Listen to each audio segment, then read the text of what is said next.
Hello दोस्तों, मैं science में कुछ फैक्ट बता रहा हूँ जो आपको एग्जाम में काम आएंगे। आप इसको जरूर देख लीजिएगा। जैसे पहला मैं ले रहा हूँ H2 plus N2 equal to NH3 यानी अमोनिया। NH3 यानी अमोनिया। ये हाइड्रोजन और नाइट्रोजन मिलकर अमोनिया का निर्माण करते हैं और ये संतुलित नहीं है, इसलिए ये कंकाली समीकरण कहलाएगा। कंकाली समीकरण कहलाएगा। इसको संतुलित करने के लिए कंकाली समीकरण का जो दूसरा नाम है दोस्तों, वो हीट एंड ट्राई विधि या अनुमान विधि या गैस विधि। तो देखिए, इसको संतुलित करने के लिए हाइड्रोजन 2 है या 3 है। अगर यहाँ आप N2 2 है तो N2 के आगे आप यहाँ 2NH3, तो यहाँ आप अगर इसके आगे 3 लगा लो, H2 3 हो गए, तो ये N2 और यहाँ हो गए 2NH3। ये अनुमान से बनाया जाता है। अब नाइट्रोजन कितने हैं? 2। हाइड्रोजन कितने हैं? 6। ये संतुलित है, इसलिए इसको संतुलित रासायनिक समीकरण या हीट एंड ट्रायल। अब सेकेंड में ले रहा हूं, अगर pH पूछे, सिर्फ pH पूछे तो माइनस लॉग ब्रैकेट में H प्लस। हाइड्रोजन आयन की सांद्रता के ऋणात्मक लघुगणक को pH कहते हैं। ये जो ब्रैकेट है दोस्तों, ये मोलर सांद्रता को प्रदर्शित करता है। तो देखिए, ब्रैकेट है वो मोलर सांद्रता को प्रदर्शित करता है। ये एग्जाम में आपके पूछ सकते हैं दोस्तों, आप जरूर इसको ध्यान रखिएगा। थर्ड में ले रहा हूं सिर्फ pH ग्रेटर देन 7। अगर pH का मान 7 से ज्यादा है तो विलयन क्षारीय होगा, और pH लेस देन 7 इसमें तो विलयन क्षारीय होगा और इसमें विलयन अम्लीय होगा, और इसमें pH अगर 7 है तो विलयन उदासीन होगा। अब देखिए, हमारे दंत छेद कब हो जाते हैं? दांत कब गिरने लग जाते हैं? अगर pH का मान 5.5 से कम हो, इसका मतलब विलयन क्या होगा? विलयन अम्लीय होगा। पांचवा, जो जल है वो H प्लस और OH माइनस आयन में विघटित होता है। H प्लस को हाइड्रोजन आयन कहते हैं, OH माइनस को हाइड्रॉक्सिल आयन कहते हैं।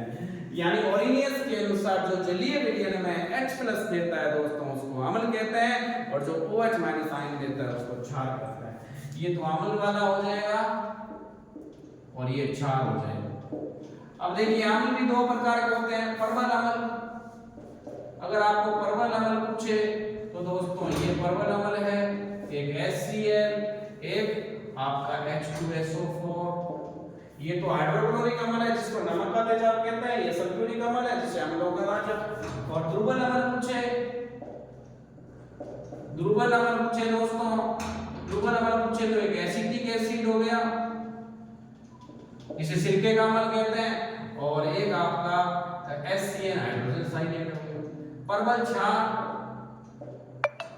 क्षार पूछे दोस्तों तो एक तो आपका NaOH हो गया, इसे सोडियम हाइड्रोक्साइड कहते हैं या कास्टिक सोडा कहते हैं। एक KOH यानी पोटेशियम हाइड्रोक्साइड। दुर्बल क्षार पूछे तो आपका एक तो NH4OH हो गया, एक आपका MgOH2 हो गया। क्योंकि जो OH आयन देता है वो क्षार कहलाता है। जो OH माइनस ज्यादा देता है वो प्रबल क्षार, OH माइनस आयन कम देता है वो दुर्बल क्षार, H प्लस कम ज्यादा देता है वो प्रबल अम्ल, H प्लस कम देता है वो दुर्बल अम्ल। अब नेक्स्ट में ले रहा हूं आपके कुछ यौगिक ले रहा हूं, जैसे विरंजन चूर्ण CaOCl2, जिसको ब्लीचिंग पाउडर के नाम से भी जाना जाता है, इसको ये भी कह सकते हैं। सातवां मैं ले रहा हूं silver nitrate AgNO3। Silver nitrate इसको लूनर कास्टिक भी कहा जाता है, लूनर कास्टिक। अमिट स्याही, जहां वोट देने जाते हैं तो हमारे नाखून पर जो स्याही लगाई जाती है उसमें AgNO3 होता है।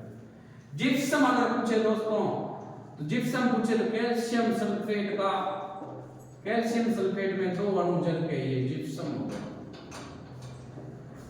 और अगर प्लास्टर ऑफ पेरिस पूछे तो कैल्शियम सल्फेट में आधा अणु जल का, ये POP हो गया प्लास्टर ऑफ पेरिस।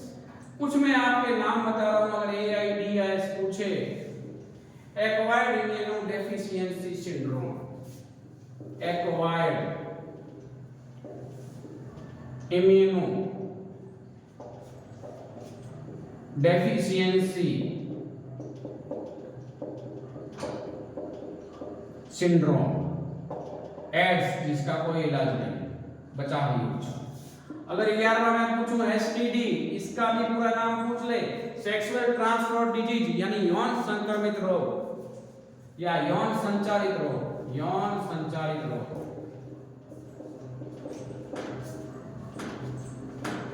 अगर आपको UNEP पूछ ले, यूनाइटेड नेशंस एनवायरनमेंट प्रोग्राम, संयुक्त राष्ट्र पर्यावरण कार्यक्रम, संयुक्त राष्ट्र पर्यावरण कार्यक्रम, संयुक्त राष्ट्र पर्यावरण कार्यक्रम। और अगर आपको DNA पूछ ले, डीऑक्सी राइबो न्यूक्लिक अम्ल, डीऑक्सी राइबो न्यूक्लिक अम्ल, RNA राइबो न्यूक्लिक अम्ल, RNA राइबो न्यूक्लिक अम्ल, राइबो न्यूक्लिक अम्ल।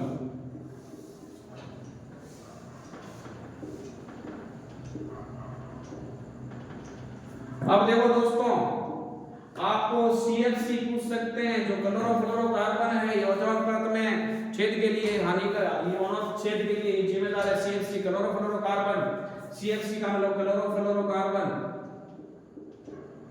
क्लोरोफ्लोरोकार्बन। अगर ओजोन का सूत्र पूछे तो ओजोन O3 है, किसका अपर रूप है, ऑक्सीजन का अपर रूप है। और इसकी संरचना पूछे तो O plus double bond O minus plus धनायन माइनस ऋणायन, ये झोपड़ी की तरह संरचना होती है, किसका रूप है, ऑक्सीजन का। 17वां पॉइंट मैं ले रहा हूं, ओजोन के लिए कौन सी गैसें जिम्मेदार है हानिकारक छेद के लिए, SO2 और NO2, सल्फर डाइऑक्साइड और नाइट्रोजन डाइऑक्साइड। अब 17वां मैं ले रहा हूं, ये नाम आपको पूछ सकते हैं। अब मैं 17वां ले रहा हूं, अगर एल्केन का पूछे तो CnH2n+2, ये आपका एल्केन हो गया। अगर आपको एल्कीन का पूछे तो इसमें से +2 गायब कर दो, ये एल्कीन हो गया। अगर 19वां एल्काइन का पूछे तो दोस्तों माइनस कर दो, एल्केन, एल्कीन, एल्काइन। एल्केन को संतृप्त हाइड्रोकार्बन कहा जाता है क्योंकि कार्बन कार्बन के बीच में सिंगल बॉन्ड होता है। एल्कीन को असंतृप्त हाइड्रोकार्बन कहा जाता है क्योंकि कार्बन कार्बन के बीच में डबल बॉन्ड होता है। और एल्काइन को कहा जाता है असंतृप्त हाइड्रोकार्बन, इसमें भी कार्बन कार्बन के बीच में ट्रिपल बॉन्ड होता है। अब देखिए, मैं प्रकाश संश्लेषण की अभिक्रिया पूछ सकते हैं। प्रकाश संश्लेषण, मैं कुछ फैक्ट ही डाल रहा हूं। प्रकाश संश्लेषण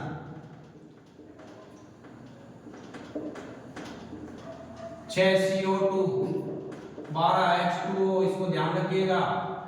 क्लोरोफिल या UV, सूर्य का प्रकाश, ये बनेगा आपके C6H12O6 + 6O2 + 6H2O, ये आपके प्रकाश संश्लेषण की रिएक्शन है। अब मैं कुछ थोड़ा बहुत डाल देता हूं, वो आप एग्जाम में ध्यान रखिएगा, आपको बेनिफिट मिलेगा। अगर आपको प्रकाश का सर्वाधिक वेग पूछा जाए तो हवा या निर्वात में होता है 3 × 10⁸ ये प्रकाश का सर्वाधिक वेग, प्रकाश का सर्वाधिक वेग, ये 20वां पॉइंट। 21वां, अगर आपको अपवर्तन पूछा जाए, अपवर्तन पूछा जाए तो अपवर्तन में दूसरा जो नियम है वो स्नेल का नियम है, nu = sin I/sin r। और इसमें परावर्तन के लिए कोण I = कोण r होता है। और 23वां, इसमें आपको ये अगर मेंडल का पूछे तो मेंडल का पूरा नाम जॉन ग्रेगर मेंडल है। ग्रेगर की उपाधि दी गई इसको। मटर का पूरा चुना, वैज्ञानिक नाम पाइसन सेटाइगन। और 24वां सम युग्म पूछे तो जीन समान होंगे, ये तो लंबे बन गया है और ये बौने बन गया है। और विषम युग्म पूछे तो दोनों जीन अलग अलग होंगे। दोस्तों मैंने ये बताए हैं कुछ आपके मैं सिंबल बोल देता हूँ जो आप ध्यान रखिएगा। जैसे 30 सिंबल मैं बोलता हूँ, hydrogen, helium, lithium, beryllium, boron, carbon, nitrogen, oxygen, fluorine, neon 10, sodium, magnesium, aluminium, silicon, phosphorus 15, sulphur, chlorine, argon, potassium, calcium 20, stadium, titanium, vanadium, chromium, manganese 25, iron, cobalt, nickel, copper, zinc 30। ये मैंने science में कुछ fact बताए जो आपके exam में काम आएंगे। अगर मेरी क्लास आपको पसंद आए तो जरूर इसको लाइक और सब्सक्राइब करें। मैं भोजराज प्रजापति सर मुस्कान क्लासेस से